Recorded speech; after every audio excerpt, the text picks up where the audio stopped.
Hello and welcome guys to the IYF education.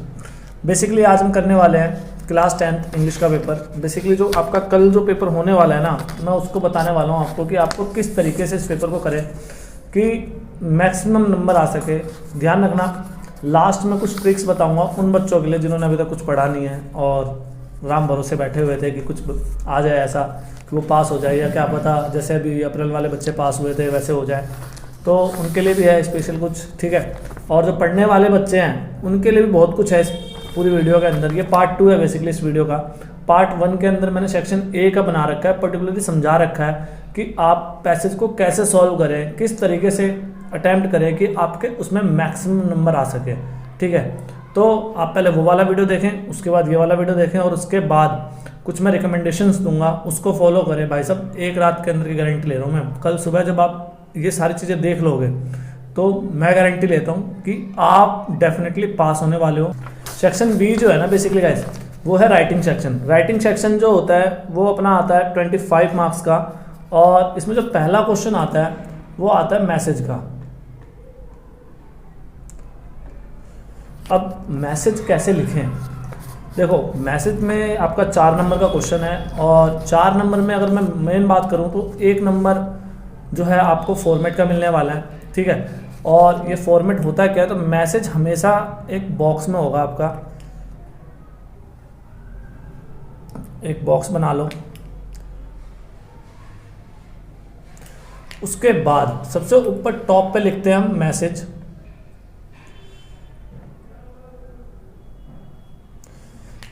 यहां पे आ जाएगी अपनी डेट,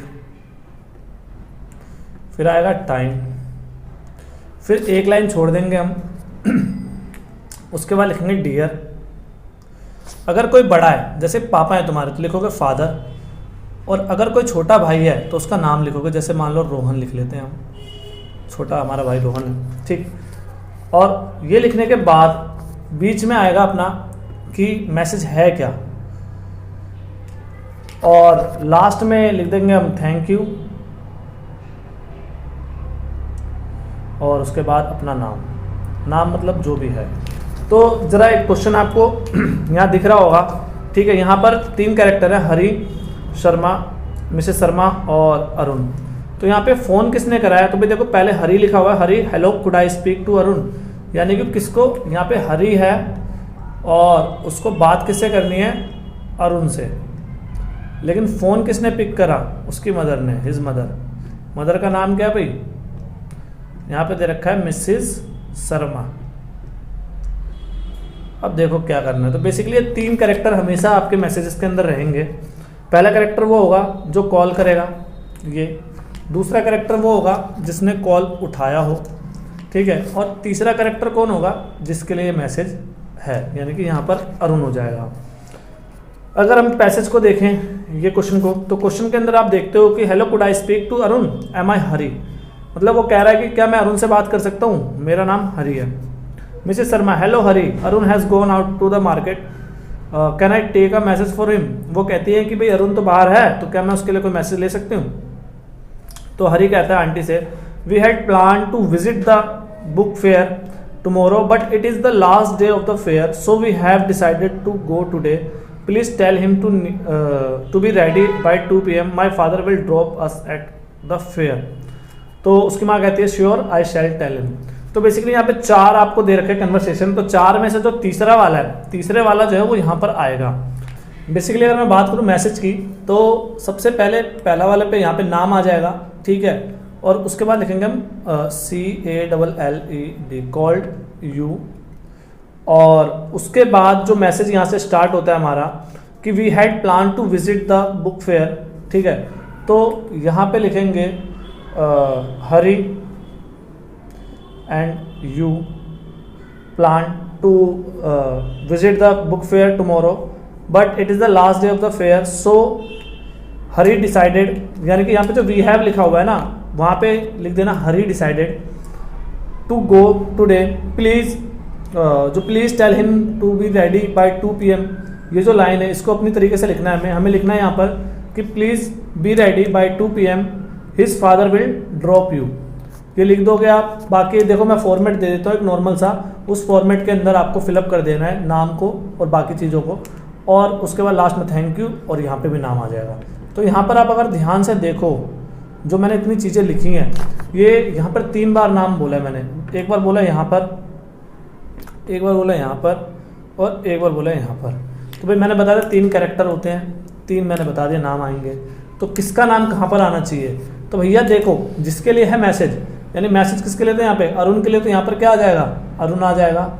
ठीक है, उसके बाद कॉल किसने करा था, कॉल जिसने करा उसका नाम यहाँ पर आएगा, यानी कि कॉल किसने करा था, हरी ने। ठीक है, और यहाँ पर क्या आ जाएगी, मिसिज शर्मा। तो आशा करता हूँ कि आपको समझ में आ गया होगा। बात करूँ मैं क्वेश्चन नंबर 4 की, तो क्वेश्चन नंबर 4 जो है वो आता है लेटर अपना। ठीक है, लेटर क्या है, लेटर बेसिकली 2 तरह के होते हैं, एक होता है फॉर्मल, एक होता है इनफॉर्मल। इसके लिए मैंने एक वीडियो ऑलरेडी बना रखी है लेटर के लिए, तो वो आप आई बटन पे क्लिक करके देख सकते हो। बाकी ये जो अपनी वीडियो है इसके लास्ट में आप जब डिस्क्रिप्शन में जाओगे तो वहाँ पर आप देखोगे आपको PDF मिलेगी। PDF में मैंने दोनों लेटर के फॉर्मेट्स डाल रखे हैं। फॉर्मेट्स में है क्या बेसिकली, तो कुछ नहीं है, ऊपर जो चीज़ें आती है जैसे यहाँ date, time, to the editor या MCD ऑफिसर जो भी है वो आएगा। ठीक है, सब्जेक्ट, बीच वाली 2-3 लाइनें मैंने खुद लिख रखी है अपनी तरफ से कि जो नॉर्मली आप हर लेटर में लगा सकते हो, और लास्ट में उसको क्लोज कैसे करें। तो पूरा फॉर्मेट आपको डिस्क्रिप्शन में मिल जाएगा, और एक फॉर्मेट का स्क्रीनशॉट मैं ये लगा दे रहा हूँ, तो यहाँ पर आप देख सकते हो कि इस तरीके से हमने दिया हुआ है। बात करूँ मैं अगले क्वेश्चन की, तो अगला क्वेश्चन आता है हमारा रिपोर्ट का, और हर बार आता है। तो रिपोर्ट जो है वो 2 तरीके की होती है, एक होती है किसी इंसिडेंट की, यानी कोई घटना हो जाए उसकी, और एक रिपोर्ट होती है अपनी जहाँ पर हम कोई सेलिब्रेशन करते हैं। तो भाई सेलिब्रेशन का मैंने फॉर्मेट बना रखा है जो कि आप यहाँ पे देख सकते हो। ठीक है, उसके अलावा अगर मैं बात करूँ कि अगर कोई घटना हो जाती है तो उसका भी मैंने फॉर्मेट बनाया हुआ है जो कि आपको PDF में मिल जाएगी, तो आप वहाँ से पढ़ लें या जो भी करना है आप कर लें। ठीक है, जिससे कि आपको पेपर में हेल्प हो जाए। बात करूँ क्वेश्चन नंबर 6 की, क्वेश्चन नंबर 6 जो होता है वो हमेशा एक पैराग्राफ आता है। पैराग्राफ हो सकता है कोई सोशल मैसेज वाला हो, या हो सकता है आपका कोई पर्सनल एक्सपीरियंस पूछा जाए। तो इसके अंदर क्या है, देखो 2 तरीके हैं, या तो आपको इंग्लिश आनी चाहिए प्रॉपर भी ना आए तो थोड़ी बहुत ट्रांसलेशन आती हो, और अगर मान लो बिल्कुल भी नहीं आती तो क्या करे भाई, तो कुछ नहीं करना यार। इसमें से जो भी आपको दे रखे हैं क्वेश्चंस, जैसे कि आप देख रहे हैं 3 क्वेश्चंस दिए हुए हैं, तो इसमें से कोई भी एक क्वेश्चन जो आप सेलेक्ट करना चाहते हो वो कर लो, उसके 2-3 लाइन उतारो, और उसके बाद कुछ मत करो, जो भी पैसेज दे रखा है क्वेश्चन पेपर के अंदर उसी को उठा के टेप दो। 100 वर्ड लिखा हुआ है तो 100 वर्ड मतलब एटलीस्ट 10 से 12 लाइन होनी चाहिए, तो 10 से 12 ही लिखनी है, ज़्यादा से ज़्यादा 13-14 हो जानी चाहिए। लेकिन ये नहीं कि तुम 100 वर्ड में 25 लाइनें लिख रहे हो, टीचर को भी लग रहा है कहाँ जा रहा है बच्चा, लगता है कुछ अलग ही चल रहा है। ठीक है, तो ये चीज़। उसके बाद बात करूँ सेक्शन C की। ठीक है, ये सेक्शन बहुत इंपॉर्टेंट है। इस सेक्शन के अंदर अगर हम बात करें तो ग्रामर सेक्शन है, ये पूरा 30 मार्क्स का है, और ये ऐसा सेक्शन कहा जाता है ना जहाँ पे आप 30 में से 30 भी ला सकते हो और 30 में से 0 भी ला सकते हो। तो कोशिश करते हैं हम 30 में से 30 कैसे लाएं, तो स्टार्ट करते हैं मैं, करें। तो गाइस अब मैं बात करूं C सेक्शन की, तो जरा एग्जांपल के तौर पे ये स्क्रीनशॉट देख सकते हो आप। ठीक है, क्वेश्चन नंबर 7 है जो कि आपको दे रखा है, read the following paragraph carefully. उसके बाद आपको आंसर्स देने हैं। तो Sumit has bot new cycle, he will give it to his brother sells mango on rented trolley, he greatly needs a trolley of his own for daily business। अब क्या करना है हमें, पैसिव वॉइस, इसमें जो वर्ब्स है, ठीक है, वो भरने हैं आपको, और उन वर्ब्स के जरिए इन वर्ड्स को कंप्लीट करना है। तो बेसिकली क्या है कि a new bicycle has been bought by Sumit. ठीक, तो अब यहां पर क्या है कि जो सेकंड वाला है, देखो सेकंड वाले में क्या है, फिल इन द ब्लैंक्स है, उसके बाद to his brother by Sumit. तो क्या होगा भाई, तो इसमें होगा सेकंड वाले में आपका आ जाएगा इट विल बी गिवन। ठीक है, उसके बाद थर्ड वाला देखें तो आएगा a rented trolley his by his brother to sell mangoes. तो भाई ए रेंटेड ट्रॉली थर्ड वाले में आ जाएगा is used by his brother to sell the mangoes. उसके बाद है a trolley of his on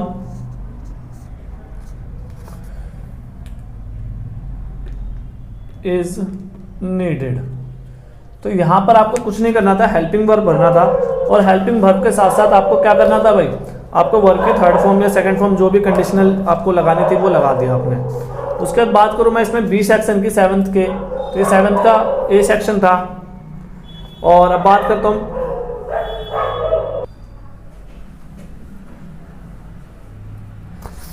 कर दिया स्टार्ट। अगर मैं बात करूँ 7वें के बी की, तो ये भी बहुत आसान रहता है, इसे कहते हैं कंजक्शन वाले क्वेश्चंस। कंजक्शन मतलब होता है दो या दो से ज़्यादा सेंटेंसेस को जब हम जोड़ते हैं। तो यहाँ पर देखो एक तो ऊपर एग्जाम्पल बना रखा है आपके लिए कि it started raining, I stayed at home, यानी I stayed at home when it started raining. तो यानी कि व्हेन का इन्होंने ऑलरेडी यूज कर लिया है, तो यहाँ पे जरूरी नहीं कि जितने दे रखे हो सबका यूज होगा ही, तो किसी का भी हम यूज कर सकते हैं। तो देखो जरा यहाँ पे आप स्क्रीनशॉट में देख रहे होगे, पहला है कि I was sleeping I couldn't hear the bell. तो यहाँ पर हम इसको ऐसा लिख सकते हैं क्या, ए वाले को, कि I could not hear the bell because I was sleeping. यहाँ पे मैंने क्या करा, बिकॉज का यूज करा, ठीक है, और दोनों सेंटेंसेस जोड़ दिया, फ्री फंड में आ गए 1 नंबर। उसी तरीके से अगर मैं बात करूं नीचे वाले की, तो lion was tired he sat down under a bus, ठीक है। तो आप कह सकते हो कि lion was tired therefore he sat down a bus, ठीक है, क्योंकि देखो भाई लॉयन थका हुआ था इसलिए क्या करा उसने, वो झाड़ियों के नीचे बैठ गया। I had to write one more answer there was no time, यानी वो कह रहा है कि मुझे एक और आंसर लिखना है लेकिन मेरे पास समय नहीं है। सिंपल सी बात है ना, यही तो है ना भाई। तो लेकिन का क्या होता है, बट, तो इसलिए हम यहाँ पे लगा देंगे I had to write one more answer there was no time. अगर मैं बात करूं क्वेश्चन नंबर 8 की, तो 8 में क्या करना है भाई, 8 में लिखा हुआ है given below is a conversation between Ram and his father, complete it filling in the blanks. भाई देखो जो कन्वर्सेशन है, कन्वर्सेशन में क्या होता है, हो सकता है आपको वर्ब डालना हो सकता है वर्ड्स और भी आने, सेंटेंस को कंप्लीट करना हो, तो कुछ भी आ सकता है। अब जो मैं यहाँ पे एग्जांपल ले रहा हूँ उसके अंदर तो बेसिकली हमें सिर्फ वर्ब्स का यूज करना है कि वर्ब डाल के अपना कंप्लीट हो जाएगा। बाकी आपका कुछ और भी आ सकता है, जहां पर आपको मान लो कि मैं पूछता हूँ हाउ आर यू, तो आप क्या रिप्लाई दोगे इसका, आई एम फाइन। अगर मैंने बोला आई एम फाइन, तो इसका मतलब क्या है कि आपने मुझसे पूछा होगा ना हाउ आर यू। तो बेसिकली क्या है कि दोनों जो है, ठीक है, वो एक सवाल होगा और एक वहां पर क्या होगा, जवाब होगा। तो दोनों को ही आपको देखना है कि जवाब है तो उसका सवाल क्या होना चाहिए, और अगर कोई सवाल है तो उसका जवाब क्या होना चाहिए। तो इसे कन्वर्सेशन कहते हैं, और ये भी 3 मार्क्स का आता है, बहुत ही इजी है, ठीक है। तो ये आप कर लेना अपने आप ही। और उसके बाद मैं बात करूँ क्वेश्चन नंबर 9 की, तो 9 जो है वो भी वर्ब्स का आता है, ठीक है। अब यहाँ पर 9th वाले में क्या है कि आपको पहचानना कैसे कि यार कौन सा वर्ब लिखना है, वर्ब की फर्स्ट फॉर्म लिखनी है, सेकंड लिखनी है, थर्ड लिखनी है। तो भाई देखो सिंपल सी बात है, अगर हैड आ रहा हो, हैज आ रहा हो, हैव आ रहा हो, ठीक है, हैज, हैव, हैड, तो वहां पे हमेशा वर्ब की थर्ड फॉर्म लगेगी।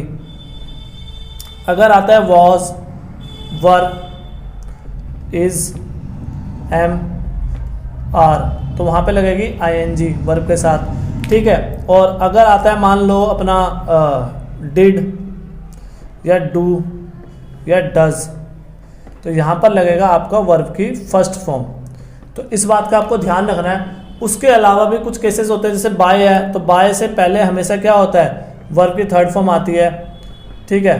उसके अलावा अगर टू है तो टू के बाद हमेशा वर्ब की फर्स्ट फॉर्म आती है। तो इन चीज़ों का आपको ध्यान रखना है। और सबसे इंपॉर्टेंट चीज़, अगर यूनिवर्सल ट्रूथ है तो वहाँ पे हमेशा वर्ब की फर्स्ट फॉर्म आएगी। उसके अलावा अगर मान लो कि कोई ऐसी कोई घटना है, जैसे मान लो 3-4 लाइन दी होती है, तो आप पहला लाइन पढ़ के ही मत भरो उसको, पूरा 3 लाइन पढ़ो और उसको समझने की कोशिश करो जो बात चल रही है वो प्रेजेंट में है, पास्ट में है, फ्यूचर में है। अगर फ्यूचर में बात चल रही है तो मे भी हो सकता है कि उसमें प्रेजेंट भी यूज़ हो और थोड़ा सा मेनली फ्यूचर यूज़ होगा। और अगर मान लो कोई बात पास्ट में चल रही है तो उसमें ज़्यादातर चांस रहता है कि पास्ट के ही चीज़ें यूज़ होंगी, जैसे वॉज, वर, डिड, हैड, ठीक है। लेकिन यहाँ पर बच्चे क्या करते हैं, सिर्फ एक लाइन पढ़ते हैं उसके हिसाब से लिख देते हैं। और एक और चीज़, अगर कोई इवेंट पास्ट में चल रहा है तो उसमें सारी चीज़ें पास्ट में होंगी, एक चीज़ को छोड़कर अगर कोई यूनिवर्सल ट्रूथ की बात कर रहे हैं तो वो हमेशा किस में आएगी, आपकी प्रेजेंट में आएगी। अगर मैं बात करूँ क्वेश्चन नंबर 11 की, तो क्वेश्चन नंबर 11 जो है, ठीक है, वो आता है हमारा डायरेक्ट और इनडायरेक्ट स्पीच का। डायरेक्ट इनडायरेक्ट स्पीच के अंदर हमें क्या करना होता है भाई, कुछ नहीं है, एक सिंपल सा रूल है, ठीक है। वो ये है कि अगर मान लो कि प्रेजेंट सिंपल टेंस है, तो वो पास्ट में चेंज होगा, और अगर प्रेजेंट कॉन्टिन्यूस है तो वो पास्ट कॉन्टिन्यूस में चेंज होगा। प्रेजेंट परफेक्ट है तो वो पास्ट परफेक्ट में होगा, ठीक है। और अगर प्रेजेंट परफेक्ट कॉन्टिन्यूस है तो वो हो जाएगा पास्ट परफेक्ट कॉन्टिन्यूस में, ठीक है। उसके अलावा अगर मान लो कोई इवेंट पास्ट में ही हो, यानी कि पास्ट सिंपल हो, तो किस में होगा? तो पास्ट सिंपल जो है पास्ट परफेक्ट में हो जाएगा। और अगर पास्ट कॉन्टिन्यूस है तो पास्ट कॉन्टिन्यूस किस में हो जाएगा? पास्ट परफेक्ट कॉन्टिन्यूस में, ठीक है। तो इस तरीके से हो जाएगा। तो अगर ये रूल बेसिकली याद है आपको तो आप क्वेश्चन नंबर 11 कर सकते हो। 6 मार्क्स का क्वेश्चन है और पूरे पूरे 6 नंबर आपके आसानी से आ जाएंगे। बात करूं मैं क्वेश्चन नंबर 12 की, तो क्वेश्चन नंबर 12 के अंदर क्या है कि आपको नीचे जो फिल इन द ब्लैंक्स है वो भरने हैं। उसको देखकर तो काफ़ी इजी आते हैं यार। वैसे तो कहने के लिए मैं बोल दूं आर्टिकल्स पढ़ के जाओ, प्रीपोजिशंस पढ़ के जाओ, ठीक है, और भी ग्रामर्स के बहुत सारी चीज़ें होती हैं वो सारी पढ़ के जाओ, लेकिन इतना कुछ है नहीं भाई। सिंपल सा है, खुद पढ़ोगे यार, 1-2 लाइन पढ़ोगे खुद ही समझ में आ जाएगा। जैसे कि ए अंधा कहाँ लगता है तो आपको पता होना चाहिए। मैंने आर्टिकल के ऊपर एक वीडियो बना रखी है, आप देख सकते हो, ऊपर आई बटन में आ रहा होगा, ठीक है। वहाँ पे आपको पता लगे ए अंधा का यूज़ कहाँ करते हैं। प्रीपोजिशन के लिए कोई वीडियो देख लो 5 मिनट की, वो पता लग जाएगा आपको। तो इन सब चीज़ों से ना आपका आराम से हो जाएगा। और ये भी आपके 6 नंबर के, तो यहाँ पर भी 6 नंबर आपके आसानी से आ जाएंगे। अगर मैं बात करूँ डी सेक्शन की, डी सेक्शन वो तो 30 मार्क्स का है, जहाँ पे अगर आप टीचर्स को बोलोगे कि सर डी सेक्शन कराओ तो वो कहते हैं भाई 30 चैप्टर है, ठीक है, 30 चैप्टर 25 चैप्टर है और नंबर आएंगे 30, यानी 1 चैप्टर इक्वल टू 1 मार्क्स। तो इतना पढ़ के क्या करोगे? छोड़ो ना, ग्रामर कर लो। ग्रामर में आपको पता है या तो आते होंगे या तो नहीं आते होंगे।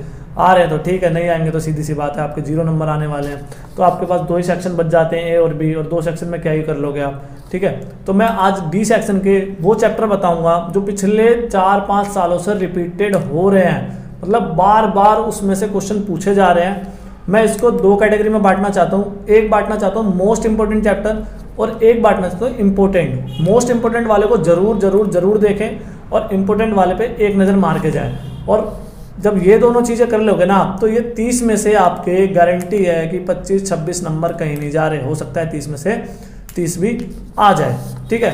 तो चलिए बताता हूँ मैं। तो गाइज मैं बात कर रहा था सबसे इम्पोर्टेंट की, तो मोस्ट इम्पोर्टेंट जो है वो कौन से है? वो है पहला chapter once upon a time. दूसरा चैप्टर है इंडियन वेबर्स। तीसरा चैप्टर है टाइगर्स, टाइगर कम्स टाउन। चौथा चैप्टर है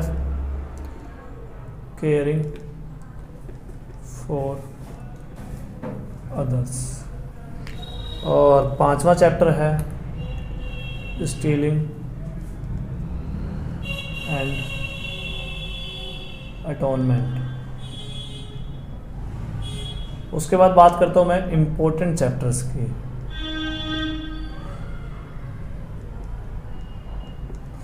इसमें पहला चैप्टर अपना आता है ट्रुथ, दूसरा आता है द लिटिल गर्ल, तीसरा आता है द विलेज फार्मेसी, चौथा आता है कोऑपरेट एंड प्रोस्पर्स। 5वां आता है 9 गोल्ड मेडल, ठीक है।